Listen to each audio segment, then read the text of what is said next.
The bus stop. Olivia's mom, Augie, Jack, and Daisy come down the stoop just as I'm saying goodbye to Olivia. Slightly awkward, since we are in the middle of a nice long kiss. Hey guys, says the mom, pretending not to see anything, but the two boys are giggling. Hi, Mrs. Pullman. Please call me Isabel, Justin, she says again. It's like the third time she's told me this, so I really need to start calling her that. Uh, I'm heading home, I say, as if to explain. Oh, are you heading to the subway? She says, following the dog with the newspaper. Can you walk Jack to the bus stop? No problem. That okay with you, Jack? The mom asks him, and he shrugs. Justin, can you stay with him till the bus comes? Of course. We all say our goodbyes. Olivia winks at me. You don't have to stay with me, says Jack as we're walking up the block. I take the bus by myself all the time. Augie's mom is way too overprotective. He's got a low, gravelly voice, like a little tough guy. He kind of looks like one of those little rascal kids in old black and white movies, like he should be wearing a newsboy cap and knickers. We get to the bus stop and the schedule says the bus will be there in 8 minutes. I'll wait with you, I tell him. Up to you, he shrugs. Can I borrow $1? I want some gum. I fish $1 out of my pocket and watch him cross the street to the grocery store on the corner. He seems too small to be walking by himself, somehow. Then I think how I was that young when I started taking the subway by myself. Way too young. I'm going to be an overprotective dad someday. I know it. My kids are going to know I care. I'm waiting there a minute or two when I notice 3 kids walking up the block from the other direction. They walk right past the grocery store, but one of them looks inside and nudges the other 2, and they all back up and look inside. I can tell they're up to no good, all elbowing each other, laughing. One of them is Jack's height, but the other 2 look much bigger, more like teens. They hide behind the fruit stand in front of the store, and when Jack walks out, they trail behind him, making loud throw-up noises. Jack casually turns around at the corner to see who they are, and they run away, high-fiving each other and laughing. Little jerks. Jack crosses the street like nothing happened and stands next to me at the bus stop, blowing a bubble. Friends of yours? I finally say. Ha, he says. He's trying to smile, but I can see he's upset. Just some jerks from my school, he says. A kid named Julian and his 2 gorillas, Henry and Miles. Do they bother you like that a lot? No, they'd never done that before. They'd never do that in school or they'd get kicked out. Julian doesn't even live around here, so I guess it was just bad luck running into him. Oh, okay. I nod. It's not a big deal, he assures me. We both automatically look down Amesfort Avenue to see if the bus is coming. We're sort of in a war, he says after a minute, as if that explains everything. Then he pulls out his crumpled piece of loose-leaf paper from his jean pocket and gives it to me. I unfold it, and it's a list of names in 3 columns. He's turned the whole grade against me, says Jack. Not the whole grade, I point out, looking down at the list. He leaves me notes in my locker that say stuff like, "Everybody hates you." You should tell your teacher about that. Jack looks at me like I'm an idiot and shakes his head. Anyway, you have all these neutrals, I say, pointing to the list. If you get them on your side, things will even up a bit. Yeah, well, that's really going to happen, he says, sarcastically. Why not? He shoots me another look like I am absolutely the stupidest guy he's ever talked to in the world. What? I say. He shakes his head like I'm hopeless. Let's just say, he says, I'm friends with someone who isn't exactly the most popular kid in the school. Then It hits me. What's he not coming out and saying? August. This is all about his being friends with August. And he doesn't want to tell me because I'm the sister's boyfriend. Yeah, of course, it makes sense. We see the bus coming down Amesfort Avenue. Well, just hang in there, I tell him, handing back the paper. Middle school is about as bad as it gets, and then it gets better. Everything will work out. He shrugs and shoves the list back into his pocket. We wave bye when he gets on the bus, and I watch it pull away. When I get to the subway station 2 blocks away, I see the same 3 kids hanging out in front of the bagel place next door.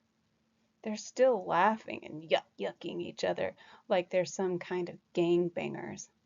Little rich boys in expensive skinny jeans acting tough. Don't know what possesses me, but I take my glasses off, put them in my pocket, tuck my fiddle case under my arm so the pointy side is facing up. I walk over to them, my face scrunched up, mean looking. They look at me, laughs dying on their lips. When they see me, ice cream cones at odd angles. Yo, listen up. Don't mess with Jack, I say, really slowly, gritting my teeth, my voice all Clint Eastwood, tough guy. Mess with him again, and you will be very, very sorry. And then I tap my fiddle case for effect. Got it? They nod in unison, ice cream dripping onto their hands. Good, I nod mysteriously, then sprint down the subway 2 steps at a time.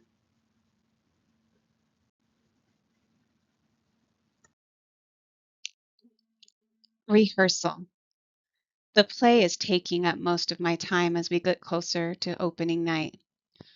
Lots of lines to remember, long monologues where it's just me talking. Olivia had this great idea, though, and it's helping. I have my fiddle with me on stage and play it a bit while I'm talking.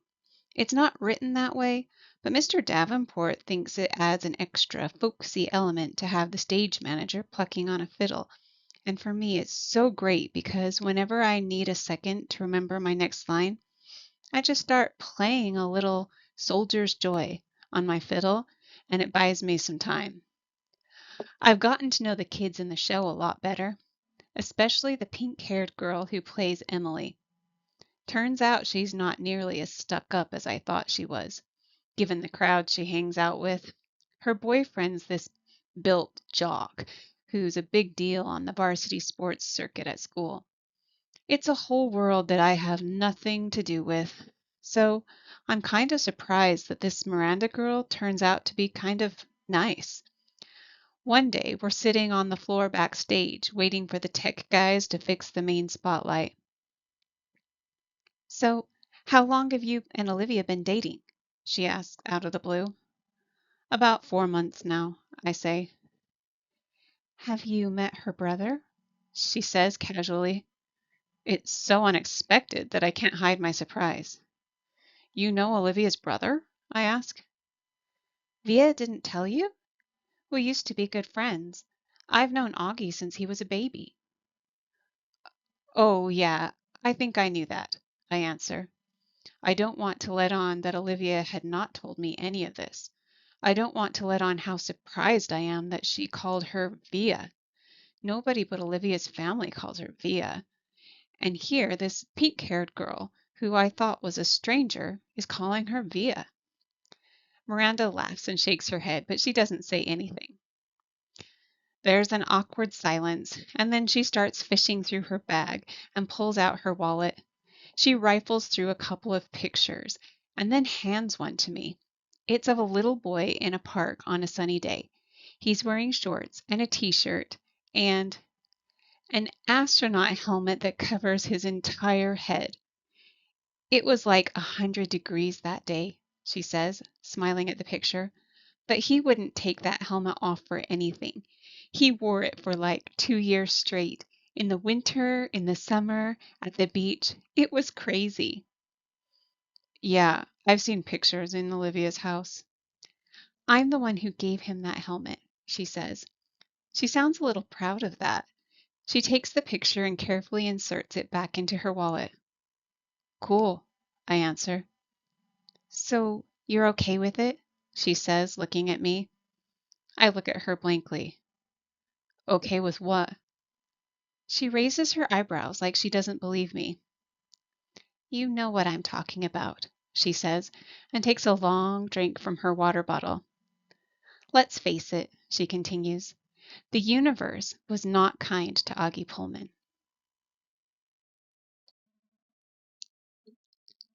Bird, why didn't you tell me that you and Miranda Navas used to be friends? I say to Olivia the next day. I'm really annoyed at her for not telling me this. It's not a big deal, she answers defensively, looking at me like I'm weird. It is a big deal, I say. I looked like an idiot. How could you not tell me? You've always acted like you don't even know her. I don't know her, she answers quickly. I don't know who that pink-haired cheerleader is. The girl I knew was a total dork who collected American Girl dolls. Oh, come on, Olivia. You come on. You could have mentioned it to me at some point, I say quietly, pretending not to notice the big fat tear that's suddenly rolling down her cheek. She shrugs, fighting back bigger tears. It's okay. I'm not mad, I say, thinking the tears are about me. I honestly don't care if you're mad, she says spitefully. Oh, that's real nice, I fire back. She doesn't say anything. The tears are about to come. Olivia, what's the matter? I say. She shakes her head like she doesn't want to talk about it, but all of a sudden the tears start rolling, a mile a minute. I'm sorry. It's not you, Justin.